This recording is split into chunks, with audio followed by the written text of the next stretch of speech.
1905 में अंग्रेजों का एक अधिकारी था जिसका नाम था लॉर्ड कर्जन। उन्होंने बंगाल विभाजन करके हिंदुओं और मुस्लिमों को अलग अलग बांट दिया था, क्योंकि भारत में राजनीतिक चेतना उमड़ने लगी थी और वो खासकर बंगाल में उमड़ने लगी थी। और बंगाल के लोग पढ़ने में काफी मेधावी थे और बहुत ज्यादा होशियार थे यहाँ के लोग। इसी कारण से लॉर्ड कर्जन को डर था कि कहीं अंग्रेजों का सुपड़ा साफ ना हो जाए भारत के अंदर। इसी कारण से उसने निर्णय लिया कि हम भारत का सबसे बड़ा प्रांत बंगाल का डिवीजन कर देंगे। उस समय बंगाल के अंदर एक दो नहीं बल्कि अभी के 6 राज्य और देश भी थे, ठीक है, एक देश और 5 राज्य, ठीक है। तो ये चलो जानते हैं कि बंगाल विभाजन कैसे हुआ। हमने बताया कि बंगाल उस समय एक समृद्ध बंगाल था जिसके अंदर बहुत अच्छा खेती होती थी, जिसके अंदर बहुत अच्छा बिजनेस होता था, जिसके अंदर बहुत सारे खनिज थे, सोना चांदी हीरा जवाहरात भरे पड़े थे बंगाल के अंदर। क्योंकि हमने आपको बताया कि उस समय का बिहार उड़ीसा जो बहुत ज़्यादा खनिज वाला क्षेत्र था वो भी इसी बंगाल के अंदर था। तो लॉर्ड कर्जन उस समय के वायसराय थे। वायसराय क्या होता है इसको पहले समझिए। अंग्रेज का सबसे बड़ा अधिकारी भारत के अंदर जो रहता है उसको कहते हैं वायसराय। 1905 की ये बात है। इसने सोचा कि बंगाल के अंदर जो राजनीतिक चेतना उमड़ रही है लोगों के अंदर, लोग सिर्फ और सिर्फ यही सोच रहे हैं कि हम लोग को आज़ादी चाहिए, आज़ादी चाहिए, आज़ादी चाहिए, अंग्रेजों को मार के भगाना है। राष्ट्रीय एकता उमड़ने लगा था, यानी राष्ट्र भावना की ललक दिख रही थी। तो इसी कारण से लॉर्ड कर्जनवा सोचा कि चलो बंगाल को दिमाग लगा के बांट देते हैं। और बंगाल एक बहुत बड़ा प्रांत था, ये कहा, यानी कि बंगाल के अंदर प्रशासन को संभालना, पुलिस व्यवस्था देना बहुत मुश्किल है, इसीलिए बंगाल को हम बांट देंगे, कर्जन बोला। तो बंगाल का लोग नाराज हो गया, बोला ऐसे कैसे हो सकता।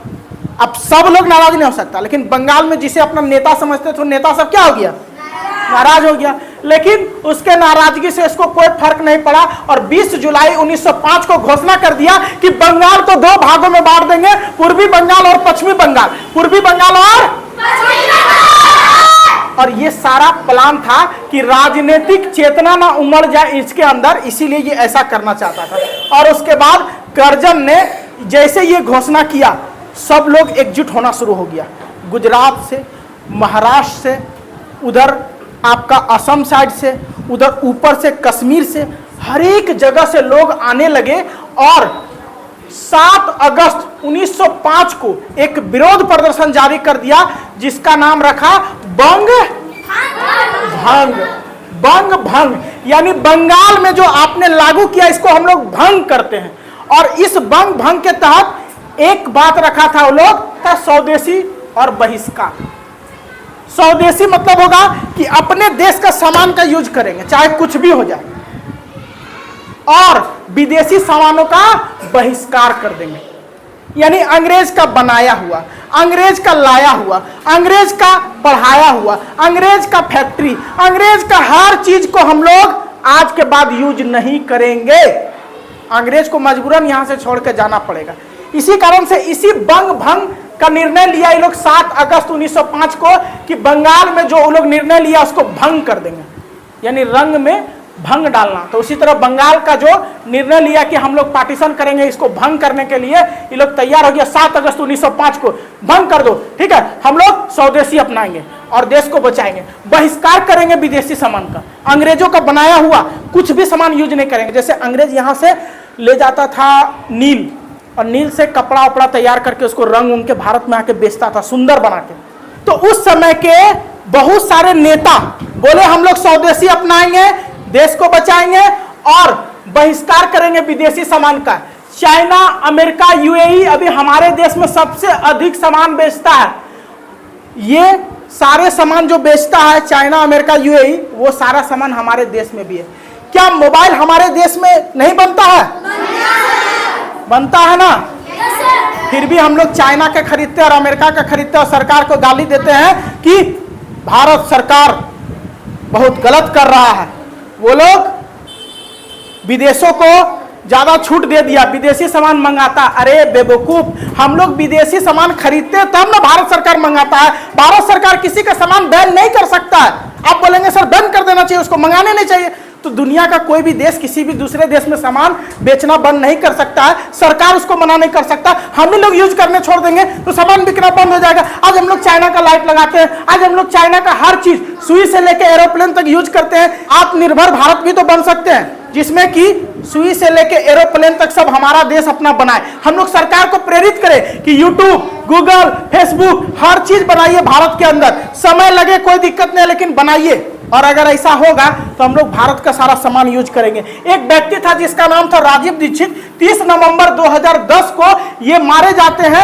आज तक रहस्य बना हुआ है कि इनका मौत कैसे हुआ। क्या कोई विदेशी कंपनी इनको मरवा दिया या कोई इंडियन बिजनेसमैन इसको मरवा दिया? क्योंकि ये विदेश का सारा सामान का बहिष्कार करते थे। लगभग 10-15 साल तक अपने जीवन में हर एक सामान का बहिष्कार करते गए कि हम विदेशी सामान का यूज नहीं करेंगे। हो सकता है विदेशी कंपनी को, कोलगेट वाला को, साबुन वाला को, हर एक सामान जिसमें घटिया क्वालिटी रहता था उसका बुराई करते थे। हो सकता किसी को बुरा लगा होगा और इनको दुनिया से हटा दिए 30 नवंबर 2010 को, और बहाना किए कि हार्ट अटैक से इनकी मृत्यु हो गई। ये ऐसे व्यक्ति थे। इनका वीडियो कभी जाके देखिएगा, आज भी यूट्यूब पे आता है, रोज अपलोड होता है। कोई करता है इनके फैमिली से ही, क्योंकि ये तो अब रहे नहीं। लेकिन 2001 से 2010 के बीच में जो बोलते थे सारा रिकॉर्डेड होता था। बाबा रामदेव के साथ ये बैठते थे और वहीं पे बताते थे कि स्वदेशी अपनाओ, देश बचाओ। आज हम भी कहते हैं कि आप लोग स्वदेशी यूज कीजिए। मोबाइल खरीदिए अपने देश का बना हुआ, कार खरीदिए अपने देश का बना हुआ, हर एक चीज, यहाँ तक कि दीपावली में जितना लाइट है, दिया है, सब चीज, पटाखा वगैरह सब अपने देश का खरीदो। अगर नहीं मिले तो मत फोड़ो पटाखा, नहीं मिले तो मत जलाओ लाइट, लेकिन दूसरे देश का यूज मत करो। कसम खाओ कि आज से हम भारत का ही सामान यूज करें। और पहले लोग भी तो जीवित रहते थे। जो सामान नहीं मिलेगा हम भारतीय सरकार को टैग करेंगे कि आप बनाइए, हम भारत का यूज करना चाहते हैं, ये सामान नहीं है बनाइए। अब बोलेंगे सर यूट्यूब, गूगल ये सब तो भारत करने हैं, ये सब कैसे काम करेगा? तो धीरे धीरे भारत में भी इंजीनियरों को, और जो ऐप्स पे काम करते हैं, AI वगैरह का काम करते हैं, जो बढ़िया मोबाइल और सॉफ्टवेयर पे काम कर रहे हैं, उनको प्रेरित करना चाहिए कि भारतीय ऐप्स बनाइए। हम लोग काहे ले दूसरा देश का ऐप्स यूज करेंगे? आज पूरा दुनिया हम पे हावी है, किसके चलते? ये विदेशी सामान जो हम लोग कर रहे हैं। तो विदेशी सामान का बहिष्कार करना, स्वदेशी अपनाना। लॉर्ड कर्जन उस समय बंगाल को विभाजन करना चाहता था और कितनों ही लोग रंग भंग किया, कुछ भी किया, स्वदेशी अपनाने का बात किया, विदेशी सामान का बहिष्कार किया, लेकिन किसी का कुछ नहीं सुनाई चोट्टा लॉर्ड कर्जनवा। और 16 अक्टूबर 1905 को बंगाल विभाजन कर दिया। बोला हम भारत का बात काल मानेंगे? गुलाम है तुम मेरा, तुम बोलेगा हम तेरा बात मानते रहेंगे, तुम मेरा गुलाम है, गुलाम, हम जो बोलेंगे वही ठीक है। लॉर्ड कर्जन बोला मेरा फैसला गलत नहीं होगा। हमने आज से लगभग जो है 3 महीना पहले हमने घोषणा किया था कि बंगाल का विभाजन होगा, तो बंगाल का विभाजन होगा, और इसने कर दिया। जैसे किया, देश का लोग मूर्ति की तरह देख रहे थे, कठपुतली की तरह, रोबोट की तरह, कुछ नहीं कर सकते थे, क्योंकि हम लोग गुलाम थे। शौक मना रहे थे, शौक, गम में थे सब, दिल के अरमा आंसुओं में बह गए, हम वफा करके भी तन्हा रह गए। तो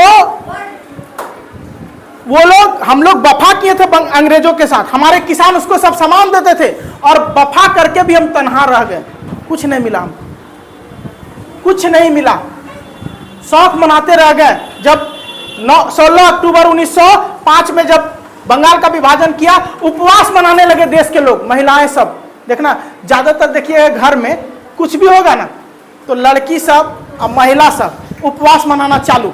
भले बोरे बोरे गाली दे दिया अपना बेटा को, भले बोरे बोरे जो है दूसरा बगल का लेडीज से झोटा झोटी करके उठा पटक कर ली, लेकिन सोमवारी आएगा 4 गो तो चारों सोमवारी में सहेंगे। भले अंदर से कितनों पाप है, क्या है, न है, वो सब देखो। बहुत ज्यादा जो पूजा पाठ करता है, सबके बारे में नहीं बोल सकते, लेकिन बहुत ज्यादा ऐसे लड़का लड़की है जो पूजा पाठ करती है, तो ज्यादा उसके मन में, जिसके मन में बहुत ज्यादा गड़बड़ आता है, वो अपने आप को ठीक करने के लिए पूजा पाठ करता है। हे भगवान ये गलती किया, हमको माफ कर दीजिएगा, हमसे गलती से ये गलती हो गया। सबसे पहले भगवान पास यही बोलता है, हे भगवान गलती बोलती माफ करिए। जे गलती होले हमरा से माफ करिए, सबसे पहले यही बोलता जाके, क्योंकि उसको पता है कि हम गलती करके भगवान से माफी मांगने हैं। गलती करते समय नहीं सोचते हैं कि हम गलती कर रहे हैं। भगवान से जाके सबसे पहले दूसरा चीज नहीं मांगेगा, ये नहीं बोलेगा कि दुनिया का कल्याण हो, ये हो, वो हो, हमें शक्ति दीजिए। हम जब भी पूजा करने जाते हैं एक ही चीज मांगते हैं, एक तो साल में 2-3 बार पूजा करते हैं, और जब भी जाते हैं एक ही चीज मांगते हैं, हे भगवान हमको इतना शक्ति दीजिए पढ़ने का, हे भगवान हमको इतना शक्ति दीजिए काम करने का कि हम 24 घंटा में 18 घंटा भी काम करें तो थके नहीं। हमको यही चाहिए और कुछ नहीं चाहिए। आप लोग जाएंगे, हे भगवान परीक्षा में कैसे पास करा दिए, वरना पढ़ लिया, अगली बार पढ़ो भगवान, सही है बोलिए, कसम से बोलिए। सबके साथ यही प्रॉब्लम है ना। लड़की लोग नो सर बोलेगी। अभी जब आगे पंखा नहीं चल रहा था तो लड़की सबको बैठने बोले तो सब सटसटा के पीछे भागे, और लड़का लोग का ताकत देखो, आगे आके बैठ गया। गर्मी में भी लड़का में हिम्मत होता है, और लड़की सब होती है पोल्ट्री मुर्गी।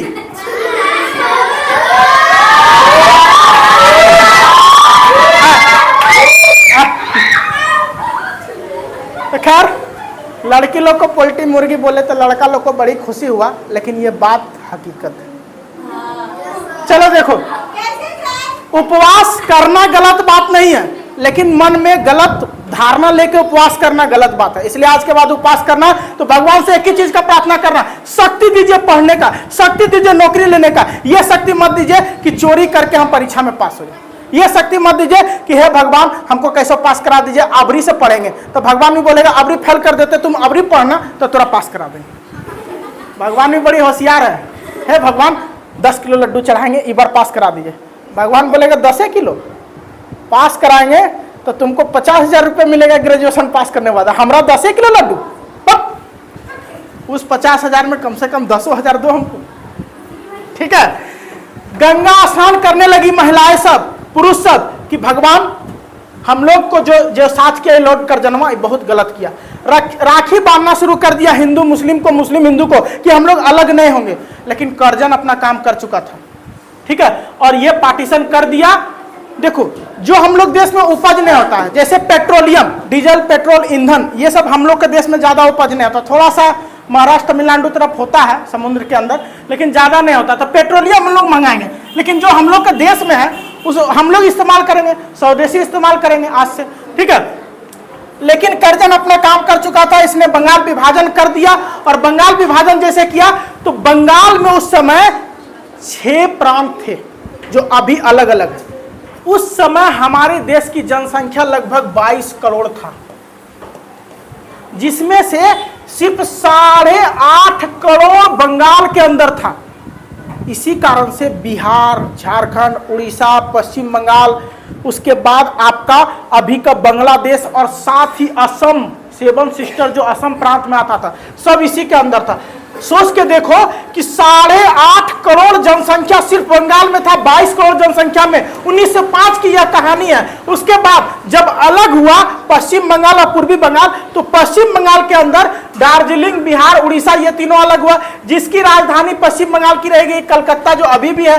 और उस समय पॉपुलेशन जो था 8.5 करोड़ में 5 करोड़ 40 लाख पश्चिम बंगाल में आ गया, क्योंकि ये बड़ा प्रांत था। यहाँ बिहार था, उड़ीसा था, पश्चिम बंगाल था, दार्जिलिंग था। 4 जगह को मिला के जनसंख्या था 5 करोड़ 40 लाख, जिसमें 4 करोड़ 20 लाख सिर्फ हिंदू थे, 4 करोड़ 20 लाख, और मुसलमान सिर्फ और सिर्फ 90 लाख। तो इसको बना दिया हिंदू प्रांत पश्चिम बंगाल को। हिंदू जो थे वो बहुसंख्यक थे, यानी ज्यादा थे, और मुस्लिम अल्पसंख्यक थे, कम थे। वही उल्टा कर दिया।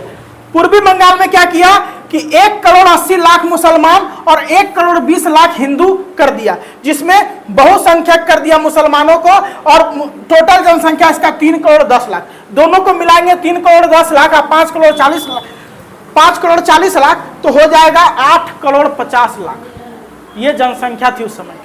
बात समझ में आया? इन जनसंख्या के हिसाब से आप पता कर सकते हैं कि जो 22 करोड़ में 8.5 करोड़ सिर्फ बंगाल में था, तो बंगाल कितना बड़ा था।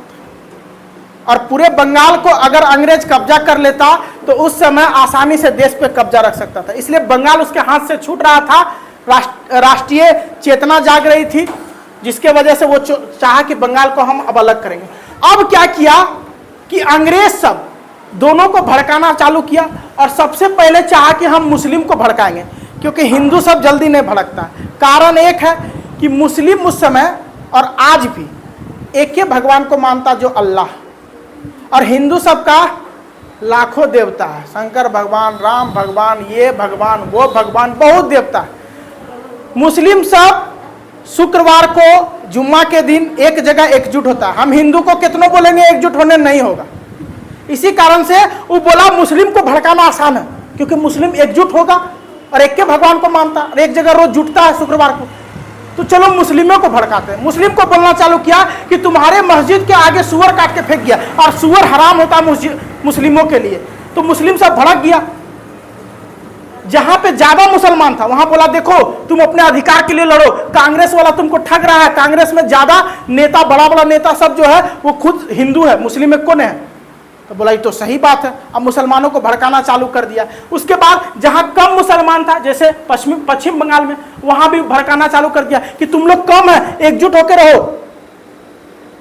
और उसके बाद गाय काट के फेंक देता था मंदिर के आगे और हिंदू सबको भड़का देता था। यही काम करने लगा अंग्रेज, फूट डालो, शासन करो। रविन्द्रनाथ टैगोर, सुरेंद्रनाथ बनर्जी ने निर्णय किया कि ये सब नहीं चलेगा, और रंग भंग को और जो स्वदेशी अपनाओ उसको जारी रखा। और पूरे देश में बिना सोशल मीडिया का लगभग 1.5 करोड़ लोगों को एकजुट कर लिया सिर्फ बंगाल में।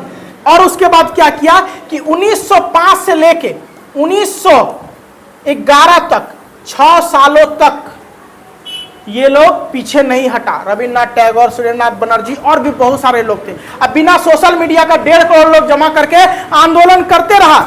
उसके बाद गुस्सा के अंग्रेज सब बोला कि बहुत बड़ा नुकसान किया, एक भी सामान यूज नहीं किया। अंग्रेज बोलता था विद्यार्थियों को स्कूल में आने, जब अंग्रेज सब स्कूल चलाता था तो हिंदू विद्यार्थियों को बोलता था, ग्राउंड में जब खेलता था तो बोलता था क्लास जाओ, नहीं सुनता था तो इंग्लिश में बोलता था यू कैन गो, तो विद्यार्थी सब बोलता था नहीं जबो जो। अंग्रेज बार बार बोलता था यू कैन गो, नहीं जबो जो।